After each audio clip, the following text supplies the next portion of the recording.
ബന്ധുക്കളോട് ഇളയ കുട്ടിയുടെ ചികിത്സയ്ക്കായി ആശുപത്രിയിൽ പോകുന്നുവെന്ന് പറഞ്ഞാണ് ദമ്പതികൾ 4 മാസം പ്രായമുള്ള ഇളയ കുട്ടിയുമായി കാറിൽ ആശുപത്രിയിലേക്ക് യാത്ര തിരിച്ചത്. പിന്നീട് ഇവരെ ആരും കണ്ടിട്ടില്ല. ഒന്നും പറഞ്ഞില്ല, എന്നെ വിളിക്കുകയും ചെയ്തില്ല. പോയി അവിടെ നിന്ന് ആൾ വന്നപ്പോഴാണ് അറിയണത് മോളെയൊന്നും കാണാനില്ലെന്ന്.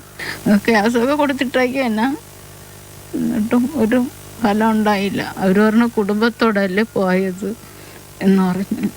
തിരുവനന്തപുരം വിളവൂർക്കൽ തെങ്ങത്താംകോട് ശിവശൈലം വീട്ടിൽ 29 വയസ്സുള്ള വിഷ്ണു, ഭാര്യ 29 വയസ്സുള്ള കാവ്യ, 4 വയസ്സുള്ള മകൾ, 4 മാസം പ്രായമുള്ള മകൻ എന്നിവരെയാണ് കാണാതായത്. ഫോണും ഒരു കാറൊക്കെ ആയിട്ടാണ് പോയത്. എന്താ പിന്നെ ഒരു കോണ്ടാക്ട് ചെയ്യാൻ പറ്റണില്ല, അവർ എടുക്കുന്നില്ല, ഫോൺ എടുക്കുന്നില്ല. ഇപ്പോൾ സ്വിച്ച് ഓഫ് ഒക്കെ അന്വേഷിച്ച് വന്നപ്പോൾ ഇവർക്ക് എന്താ കുറച്ച് കടമുണ്ടെന്നൊക്കെയാണ് പറയുന്നത്. പോലീസ് സ്റ്റേഷനിൽ നിന്നൊക്കെ അന്വേഷിച്ചപ്പോൾ വ്യക്തതയില്ല. അതുകൊണ്ടാണോ പോയതെന്ന് അറിഞ്ഞൂടാ, വീട്ടിലെന്തെങ്കിലും പ്രശ്നമായിട്ട് പോയതാണെന്ന് അറിഞ്ഞൂടാ. വിഷ്ണുവിൻ്റെയും കാവ്യയുടെയും മാതാപിതാക്കൾ മലയങ്കീഴ് പോലീസ് സ്റ്റേഷനിൽ പരാതി നൽകിയിരുന്നു.